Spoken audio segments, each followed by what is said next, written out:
Takk fyrir og alltaf gaman að tala. Sérstaklega mál sem hann hugrekinn. Ég hálsinn og eyrnalæknir hérna. Við fórum að vera yfirlæknir og hann ekki huga. En svona þetta víst. Hálsinn og eyrnalæknir? Ég veit það ekki.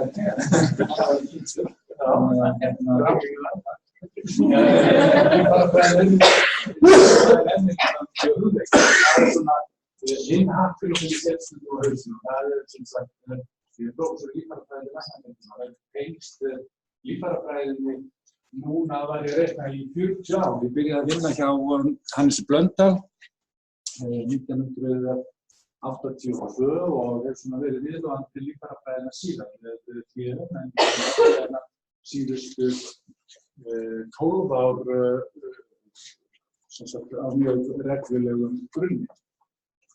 Nú, líffærafræðin morfólógískt fag, fjallar úrslit líffæra. Ég dáist að þetta núna uppáhaldsmyndin mín og þessi mynd í Helli í Ástralíu og hún var teiknuð á hellisvegginn 6000 árum fyrir Kristsburð, þannig að þessi mynd svona cirka 8000 ára gömul. Og það tvennt við svona mynd sem svo brjálæðislega áhuga. Það að 6000 árum fyrir Krist, þetta 8000 árum, var einhver sem aflaði sér þekkingar það hvernig mannslíkaminn lítur út. Hann áttaði sig á því að inni í líkamanum að finna beinagrip.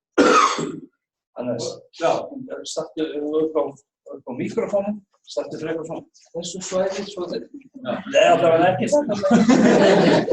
Ekki bara út og ekki til þeir sem eru að handa á. En sem sagt, hann aflaði sér þessara þekkingar. Hugsanlega hefur hann krufið mann, hugsanlega hefur hann séð mann og komið svo aftur í Hellinn einhverju 20 árum síðan og þá var maðurinn þarna allt holdrotnað og beinin einn eftir. Kannski gerði hann krufningu á apa og dró þessa ályktun að svona verður byggingin í manninu. Ég meina það eru fullt, þessi maður varð sér út þekkingu á því hvernig mannslíkaminn lítur út. En hitt sem í rauninni ennþá stórkostlega við þessa mynd, það það að hann miðlaði þessari þekkingu. Hann málaði þetta þekkingu, þetta var fyrsta læknatímaritið, hellisverk. Hann aflaði sér ekki einvörðungu þekkingarna, heldur miðlaði. Og það lykilatriði varðandi starf okkar í dag. Við lærum eitthvað, reynslu eða rannsókn, en við erum líka alltaf að miðla þessari þekkingu. Sama með Ernest Smith papírusinn. 1500 árum fyrir Kristur. Læknar papírusskriftir frá þessum tíma voru að miðla hindurvitnaþekkingu, jurtum, galdralausnum og eitthvað slíkt. Meðan þessi á kerfisbundinn hátt yfir traumatológi og væntanlega var þetta handbók í því hvernig átt að meðhöndla hermenn sem særðust í átökum. Þannig að þetta byggt á vísindalegri nálgun. Þarna eru hlutirnir skoðaðir, þeir eru observeraðir eins og náttúruvísindamenn þeir eru að skoða umhverfið sitt og var í þessu tilfelli á manni og þannig verður að lýsa höfuðáverkum, súlsi heilans, púlsasjónum í heila mænuvökvanum og þar fram til göttum. En þegar við tölum anatómíu í dag, þá byrjum alltaf að horfa til Grikkjanna. Okkur dettur alltaf í hug Aristóteles og Hippokrates og Herófílus og allra þessar einstaklingar. Og þannig erum við stödd í fornöld. Við erum stödd í svona 500 árum fyrir Kristsburð. Og vissulega á þessum tíma eru stórsíðar framfarir í vísindum. Alkemon og Empedokles, þeir lýstu sjóntauginni og þeir lýsa heilanum sem stað fyrir vitsmunastarfsemi og þeir lýsa æðum og taugum. Hippokrates sína rannsóknir á sögum manna og Aristóteles sína rannsóknir á kjúklingafóstrum og slíku. Þetta náttúruvísindamenn. Á þessum tíma sem sagt, vessakenningin komin fram og þeir, sem sagt, hún skín í gegn í sem sagt, vísindastarfi þessara einstaklinga. Blóð, slím, gulgall og svartagall. Þessir gerðu engar rannsóknir á mönnum, þeir krufðu ekki menn. Allar þeirra rannsóknir á líffærafræði byggðust á krufningu á dýrum. Þannig að þeir eru ekki að nálgast mannin sem sagt sem viðfangsefni, sem vísindalegt viðfangsefni. Nú, gríska málið og alltaf þegar við tölum latínu í læknisfræði, þá kannski helmingurinn af því gríska.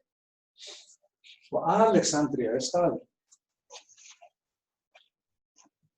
Chiasma opticum eða sjóntaugarvíxl. Stórkostlegt orð á íslensku sem eigum yfir öll anatómíu þessi tíma. Sjóntaugarvíxl optikiasma, þetta gríska orðið crossing, frá grísku sem þess að kjá, sem þýðir að merkja með exi. Og það þá tekið af gríska bókstafnum x eða sí, chiasma. Þannig að þetta klárlega grísk arf. Nú síðan líður tími, það Kristur fæðist og hann deyr og við erum komið svona eitthvað inn í sem sagt inn í sem sagt 1200 eftir Kristur og þá sem sagt Gallen kominn á sjónarsviðið. Hann fæddur 129 eftir Kristur og dáinn svona cirka 201. Hann fæddur í sem sagt Tyrklandi. Faðir hans var sem sagt mikilsveitur vísindamaður og Gallen fer að læra læknisfræði. Hann lærir læknisfræðina meðal annars í Alexandríu, en það sem kannski honum til happs hvað varðar möguleika hans á að rannsaka mannskepnuna að hann vinnur sem læknir sem sagt skilningarfræðina. Og væntanlega hefur hann þar komist í hætti sem sagt uppskorið hold og eflaust einhverja innsýn í mannslíkama. En enn og aftur, Gallen engar krufningar, engin kerfisbundin rannsókn á sem sagt mannveri. Var það svona rosalegt tabú og hefur verið alla tíð? Já, það var gríðarlegt tabú sem þetta með að nálgast mannin og kryfja hann og rannsaka. Hugsanlega einhverjir bóar eða eitthvað slíkt en allavega á þessum stöðum, á þessum vísindastöðum, þá var það ekki stund.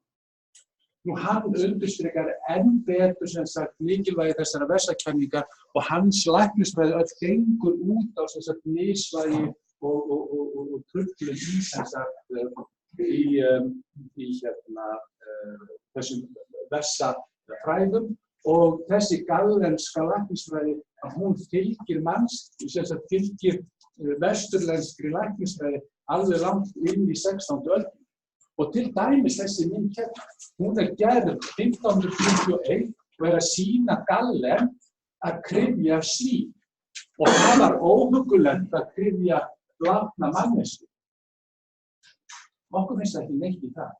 En það sem hann að gera hérna þessi stórkostlega skuggahlið á sem sagt líffærafræðilegri aðferðafræði sem við köllum vivisection. Það búið að óla niður lifandi slím, það ekkert deyrt, það ekkert svæft og það verið að kryfja það lifandi. Og það hann að sýna fram á tilvist rekurrens laryngíustaugarinnar, rekurrens greinar frá sem sagt vakustauginni sem stýrir vatnandi. Og þegar hann klippt á taugin og hætti grísina þar og hann gat haldið áfram að klára krufninguna í hljóðum. Nú Gallen sem sagt þýddur yfir á arabísku. Nákvæmlega hvenær ekki vitað, hugsanlega eitthvað fyrir hér, en síðan hann aftur og svo tínast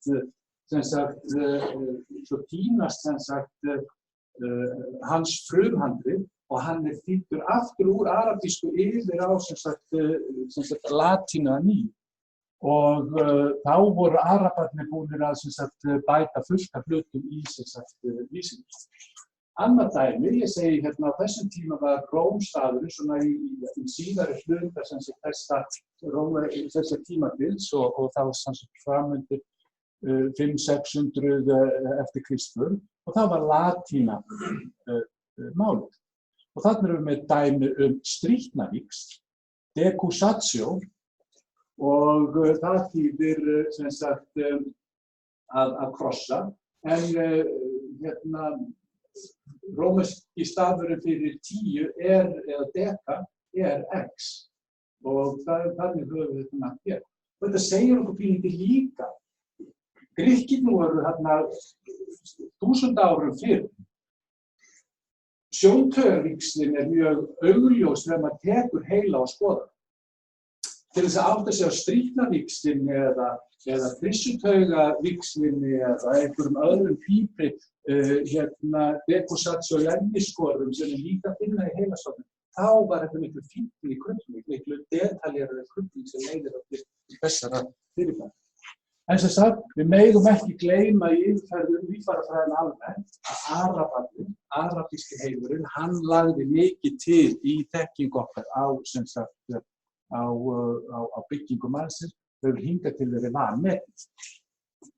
En við höldum áfram sögunum. Við erum komin fram til ársins 1240, en þá leyfir Friðrik II Rómakeisari krufningar á mönnum.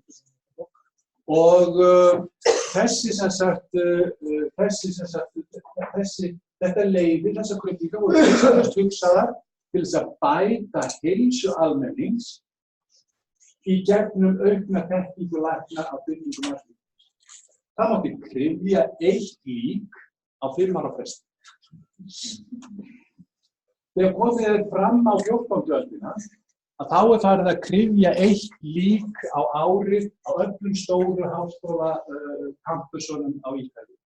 Og þá þar Mondino de Lucci, sem skrifaði þetta svona sem með 2 séum, og hann sem sagt vísindamaður við háskólann í Bologna 1270 til 1326, og hann talinn vera faðir þessara nútíma líffærafræði.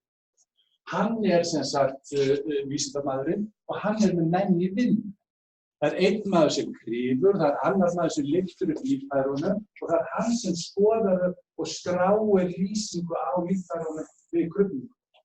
Og nútíma krufningartækni, hún byggir á þessum sem sagt mondísku sem sagt aðferðafræði.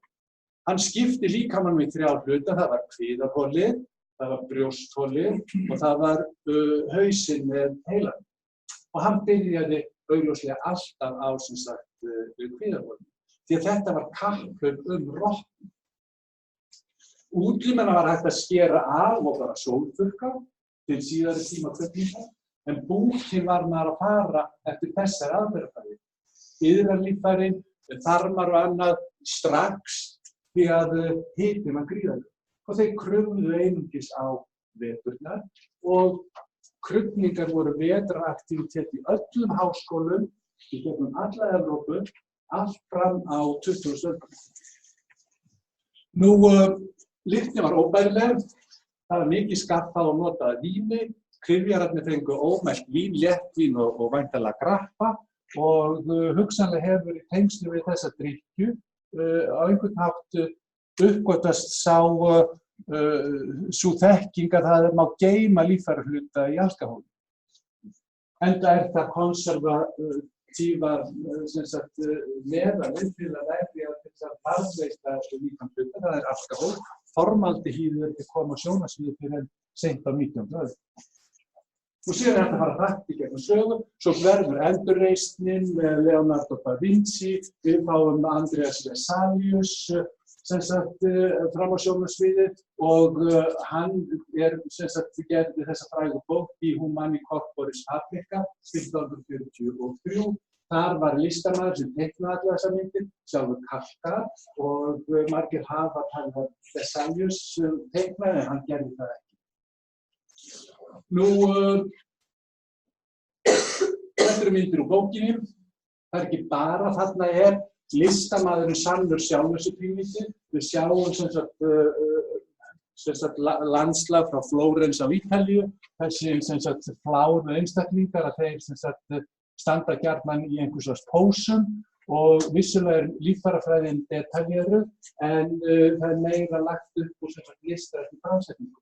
Og þið sjáum allir líffærahlutar eru merktir bókstöfum eða tölustöfum. Og þetta á sér sína skýringu. Prentlistinn að koma þarna í lok eða upp úr miðri 15. öldinni og prentlisti nýtti það að auðvitað var þetta prenta bókstafi, en þegar kom að mynd, þá þetta breyta teiknum myndar yfir í tréristur eða kopparistur. Og þetta var mjög tímafrekt. Ég tala ekki ef að verið að gefa út bók og þú hugsaði að þú getur gefið bókin út á latínu og þú getur gefið síðan bókin út á germönsku málum, að það var rosalegt mál að vera alltaf að þýða myndirna. Það voru alltaf bara kannakóð. Þannig að þú varst alltaf í sjálfmyndina, svo bara settur upp í prentsmiðinu sem sagt úrlausnarkóðinu í tungumál samt að vinna fyrir sínu. Og þannig voru allar anatómíumyndir alveg langt inn í sem sagt 19. öldina. Og enn og aftur, allir þessi sem komu þarna eftir eru með einhvers listræna framsetningu á sem sagt á krufningunum sínum. Ímyndið hérna, sjáum við fína ómerktum og smáþarmann og fleristilíð, það var ekki það. Hérna, hvað er þetta að segja? Latissimus dorsi. Þannig að þetta er stórkostlegt, en enga síður detaljerar anatómiskar myndir og pínulítið þetta. Í fyrstu ein krufning á 5 ára fresti var væntanlega Guð og allt það sem sagt með hefndarsvipuna yfir einstaklingum af því að hann að framkvæma þetta.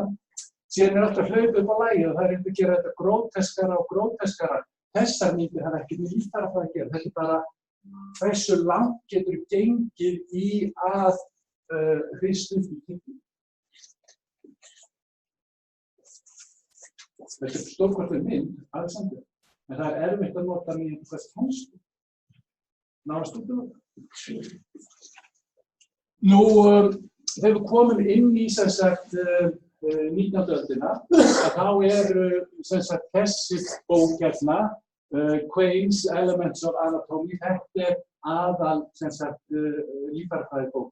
Hún í 2 sem sagt heftum og hún 1760 blaðsíður. Myndirnar eru pínlítið teknar og samhengi, það þú sér bara eins og í þessu tilfelli sem sagt blóðrásina, við erum að tala hérna mesenterika superior æðina, hvernig hún nær sem sagt smáþarmana, ristilinn og þverristilinn og hvernig hún nær sem sagt skeifugörn og brís, en öðru leyti ekkert sem sagt það ekkert meira samhengi hvað varðar þessi líffæri. Myndirnar voru litlar og þannig lagað ekkert spes. Við komum betur á því að næsta bók á eftir, það Grey's Anatomy og hún tekur við af þessari bók sem aðal kennslubókin í líffærafræði, það segir lítið af hverju það Hún kemur út sem sagt fyrst 1858 hjá Parker og sonum í London og hún einstök í útgáfusögunni. Eflaust margir segja að þessi stórkostlegasta bók í heimi, besta bók sem hefur verið skrifað á enska tungu og eina medical eða eina læknisfræðilega textabókin sem flestir þekkja nafnið á. Þetta var sem sagt á kýli bókarinnar, Grey Anatomy Carter.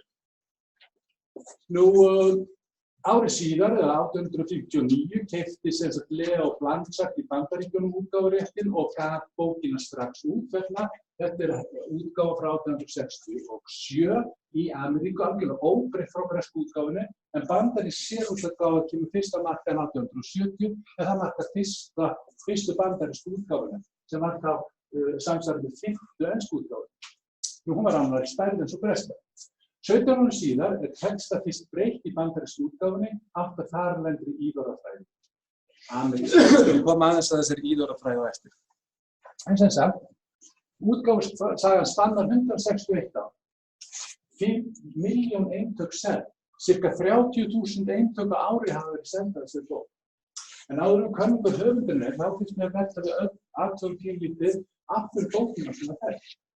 Og Henry Grey, hann fékk viðskiptahugmynd.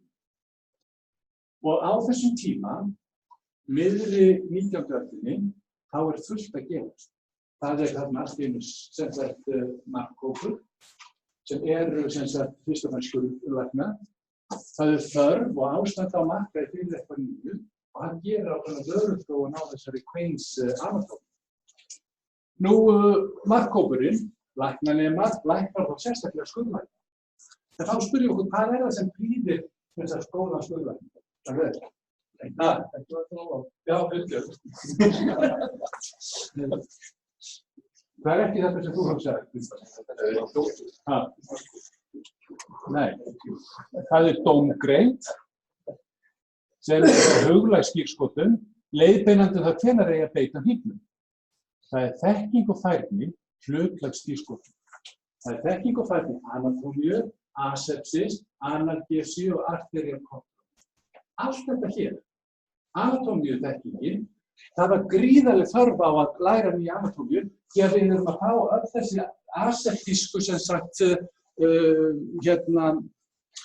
vinnu möguleikan upp í hendurnar. Semmelweis 1818, Pasteur 1822, Lister 1827, analgesi Davy 1799 með sem sagt fyrstu glaðloftsoperasjóna, Simpson, kollegi Alexanders með sem sagt klóróformið fyrir þungaða konur og svo er það sem sagt staðdeyfing.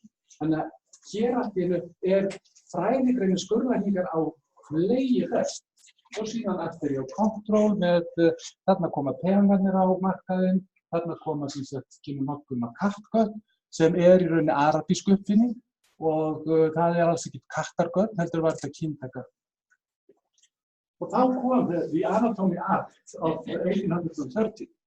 Og út af hvað gekk það? Jú, fyrir þennan tíma þá mátti á Bretlandi bara kryfja glæpamenn sem höfðu verið teknir af lífi. Það var gríðarleg þörf af því að menn vildu læra skurðlækningar af því að það var hægt að svæfa og deyfa. Það var hægt að þvo sér og menn áttuðu sig á því að það var hægt að gera þetta á þess að fólk dræpist úr þessa sýkingum. Þannig að nú verðum við að læra líffærafræði til þess að fullkomna þessa þennan möguleika. Menn voru farnir að stela líkum. Það var farið að grafa upp, það var verið að jarða einhvern afagam og svo biðu menn bara. Og svo leiðum við farnir, það var grafið upp til þess að kryfja. Og það var heilmikið tímavill kringum þetta. Þannig að lögin voru sett til þess að það mætti þá kryfja, lækna nema þessum að þást við skurðlækna, mætti kryfja, nú voru þetta allir fangar og öll lík sem fundust eða voru án hugum, ef svo mætti segja. Og það gjörsamlega umbylti þessari sem sagt fræðigrein. Og inn í þetta umhverfi kemur sem sagt Graves. Nú, hann var að skoða þessar gömlu bækur sem voru sem sagt lítið myndskreyttar og ekki skrifaðar út frá sem sagt svona skurðlæknisfræðilegum sem sagt sjónarhorni. Þannig að hann stekkur á þennan vagn og sér þetta viðskiptatækifæri. Og hann hafði mjög ákveðna hugmyndir um góð anatómi bók eftir að vera. Góður klínískt hnit með texti tengir stórum textamerktum myndum. Og það lykilatriði í Graves anatómi. Þær voru textamerktar. Þú varst ekki að fara í einhver kóða svona. Þú bara sást að þetta var þverristilli. Þetta lærilegshausinn eða hvað hann verður sem verður að sína. Nú brotið var handhægt. Þegar þetta getur tekið þetta með sér til rúmalesi. Fyrir skurðlækna og aðra, kannski sérstaklega, og að ganga í starfi eftir að námi væri lokið. Með bókinni líkur pínlítið skrúðgöngu dansandi misfláina líka sem þið sáu þarna á.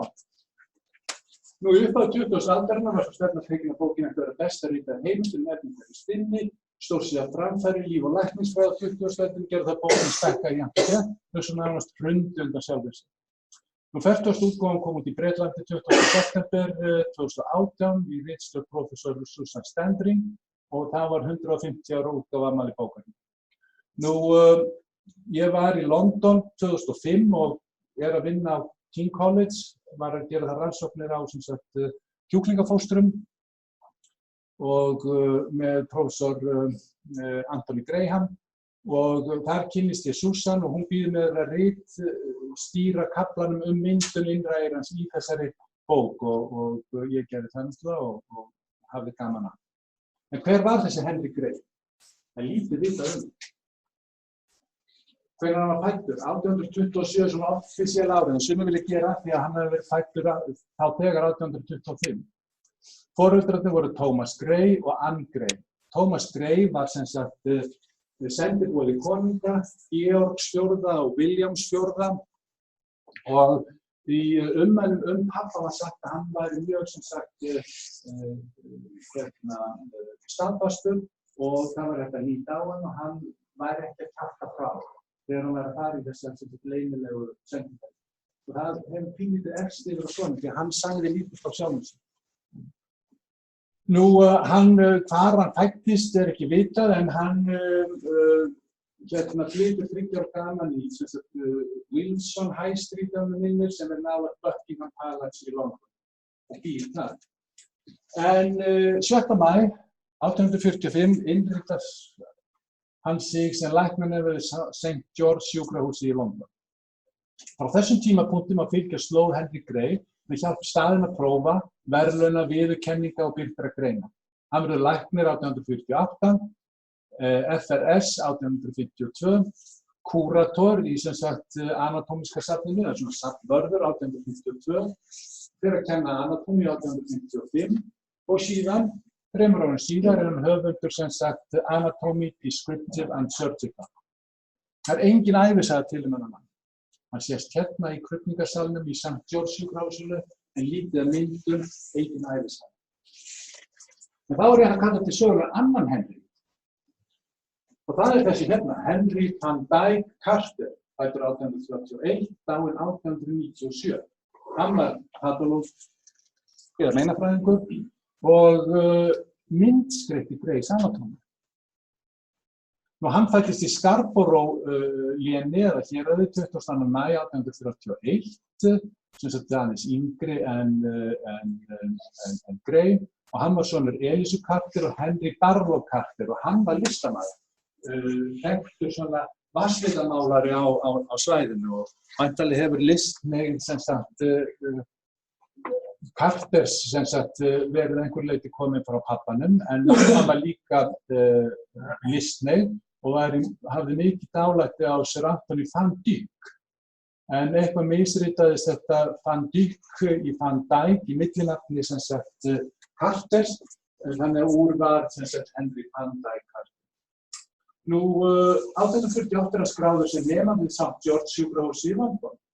Þá Henry Gray að klára, sem sagt hann að verða MD á þeim tíma. Þeir væntanlega hittast fyrst í lok árs 1840. Veturinn skella á, það komið desember 1840 og það verið að kryfja í kuldanum í London. Hvort það hafi tekist með vinátta strax vitum ekki og við vitum ekki hvort að Henry sem sagt Gray hafi átt þessi strax á listrænum hæfileikum nafna síns.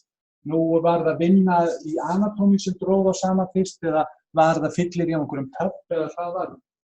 Allavega Henry sem sagt Carter, hann var mikill dagbókarmaður og á dagbókarfærslum hans hægt að læra mikið sem sagt Henry Gray og þetta mjög skemmtileg saga eftir Bill Hayes sem sagt The Anatomist sem sagt þessar dagbækur og hann ef þið hafði áhuga líffræði og hvetja ykkur til þess að væri út þessa bók. Nú, fyrsta færslan í dagbókinni sem sagt Ammas hafi gefið hana þegar hann fór í sem sagt læknaskólann.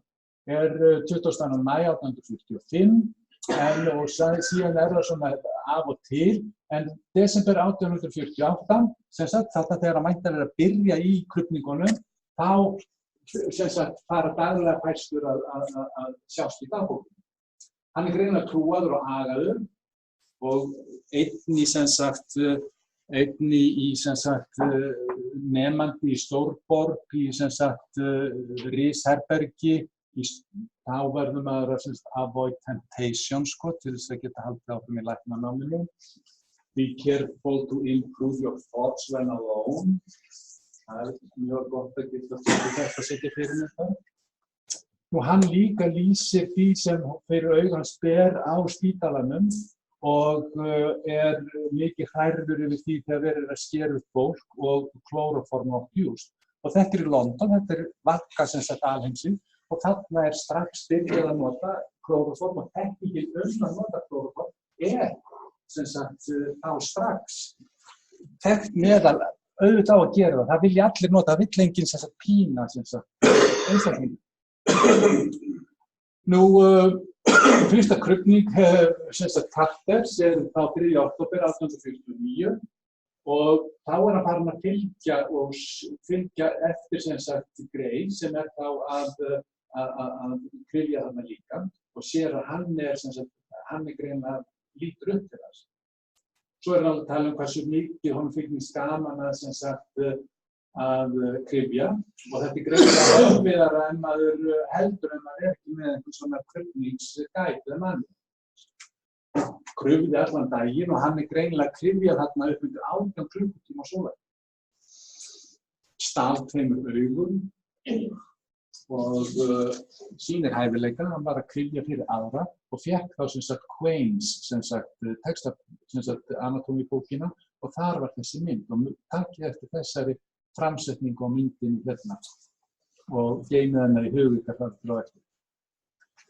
1850 greiðir hann sem postmortem examiner, þá hann 23 ára. Nafnarnir verða á vegi hvers annar oftar og Carter fyrir að taka Gray sér til fyrirmyndar. Fyrsta teiknivinna Carter sem byrjun árs 1850 fyrir Dr. Prescott Hewitt og það fékk mjög góða dóma fyrir þá teiknivinnu. Nú, þeir spyrjast út þessi teiknihæfileikar.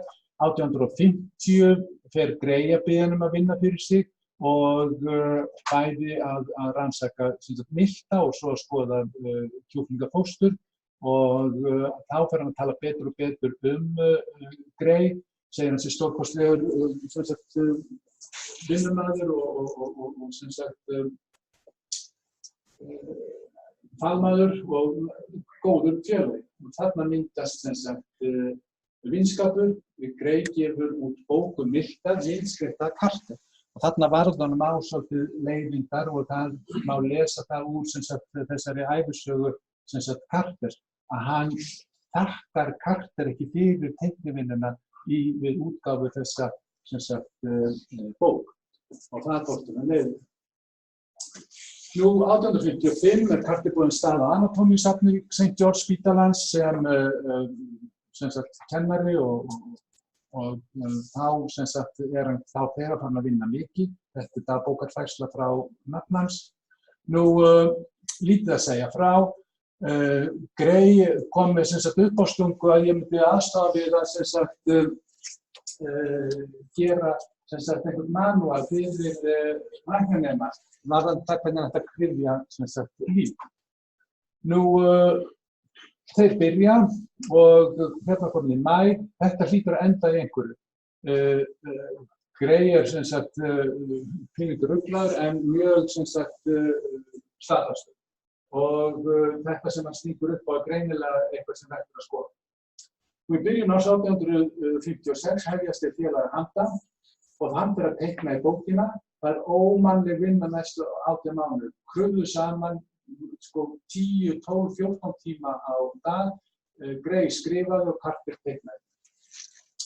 Þegar bókin kemur út þá gleymdi Gray ekki að þakka fyrir eða minnast á vin hans Henry van Dyke Carter. Og bókin í upphafi mjúk, þannig að í upphafi hvers kafla má lesa svona pínlítið sem að við í rauninni myndum ekkert endilega vera að skrifum í dag og verðum að gefa út svona kannski kalda vísindasögum. Nú hann kemur fullt af nýjungum þarna í myndrænni framsetningu. Það verður sjónarhornið innan og líkamanum út. Þetta hafði ekki sést áður. Þetta er nárarsvæðið og verður að sýna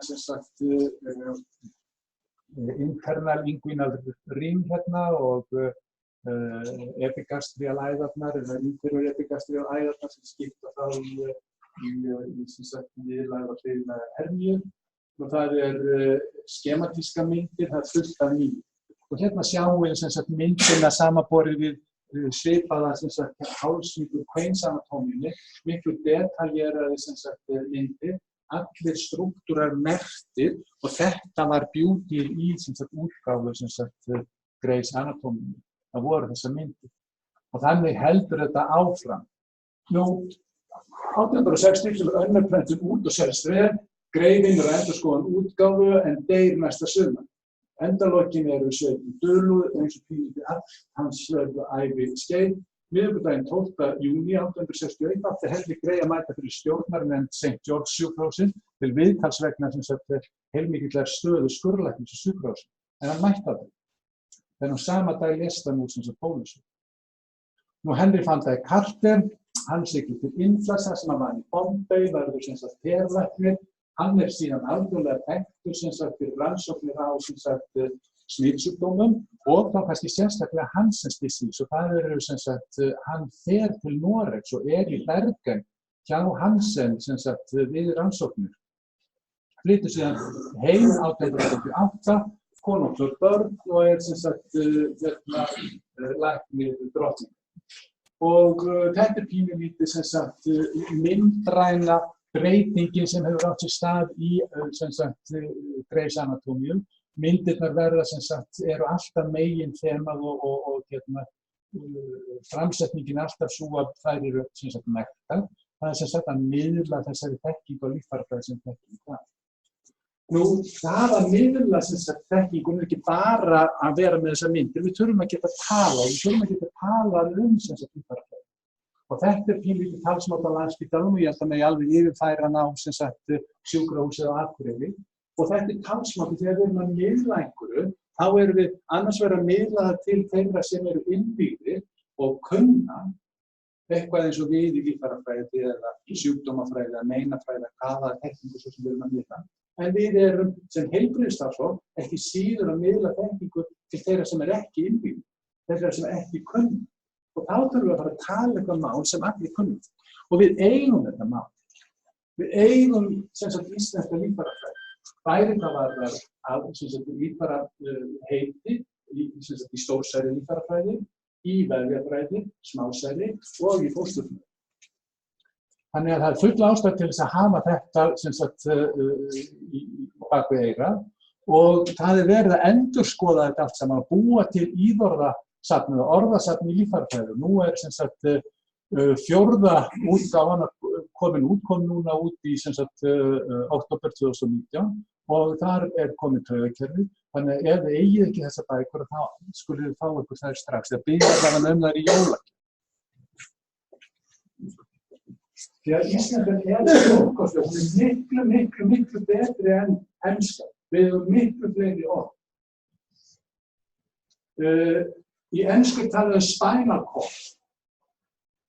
Þeir tala líka spermatic cord. Þetta eru gjörólík líffæri. Við erum ekki með, við erum sáðrás. Að því þetta rásin rennur. Og mænan, þegar við áttum okkur á hvað mænan gerði, þá var sú rannsókn gerð á dýrum á 4 fótum og þá var mænan í mæninu. Taugaplexus, taugar. Taugaplexus, brachialplexus, sacralplexus, einhver plexus og leiðin út úr tengsl mænutaugar þegar þau koma út úr mænum.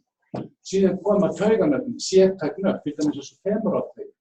Og svo eigum við okkur greinar, sem eru þá almenns eðlis, húðgrein eða vöðvagrein, ramus cutaneus eða ramus muscularis. Í ensku bara talaðu ramus. Þegar við erum að tala æðar, þá talar enskan bara ramus. En þá eigum við þessa stórkosti á kvísl á Íslandi. Í kvíslinni rennur eitthvað, eftir greininni flyst eitthvað. Og þetta nokkuð sem enskan á þetta. Nú, líffærafræði áhugi ekki bara innvígðra heilbrigðisstarfsmanna, heldur hefur hún verið listamann hugleikin, lengi, suma þekkjum við ekki, en alltaf viðfangsefnið pínulítið þessum einstaklingum hugleiki og kannski það allra nýjasta í flórunni þetta. Við hefum ekki séð einn einasta þátt, en ég ætla að fara heim og kíkja. Þið takka fyrir.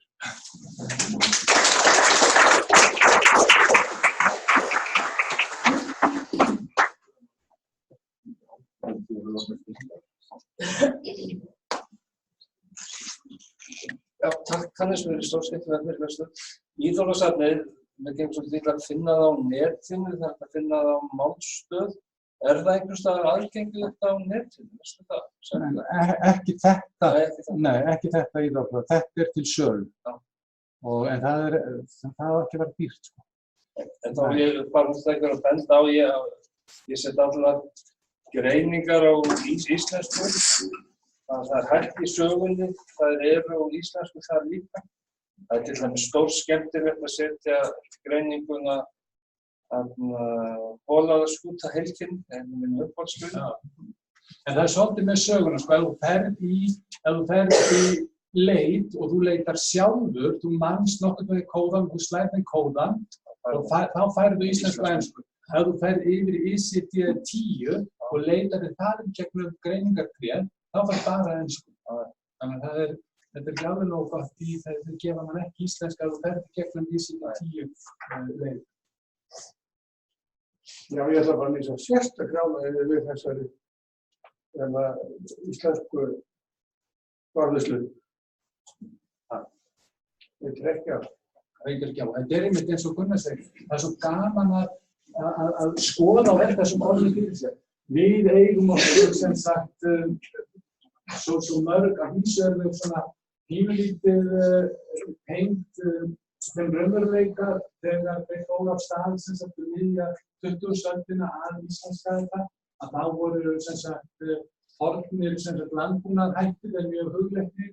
Það eru klakkar og það eru kryssur og það er alls svona einhver gömul orð sem við vitum ekki.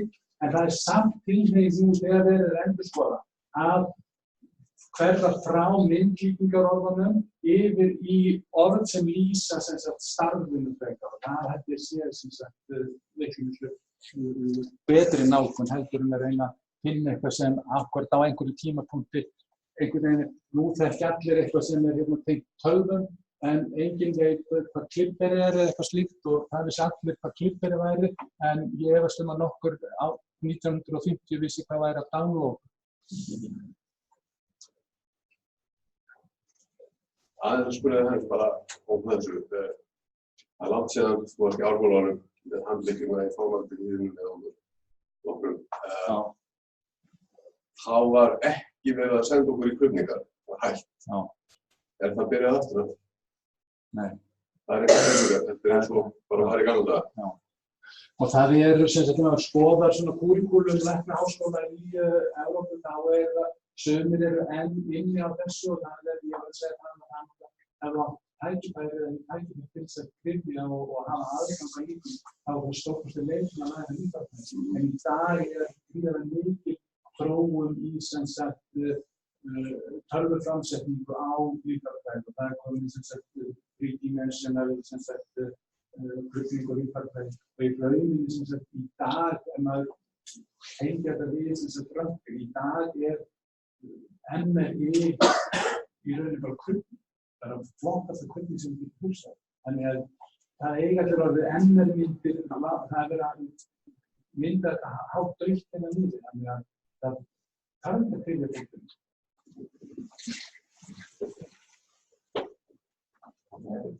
Við setjum það bara að gæla þér.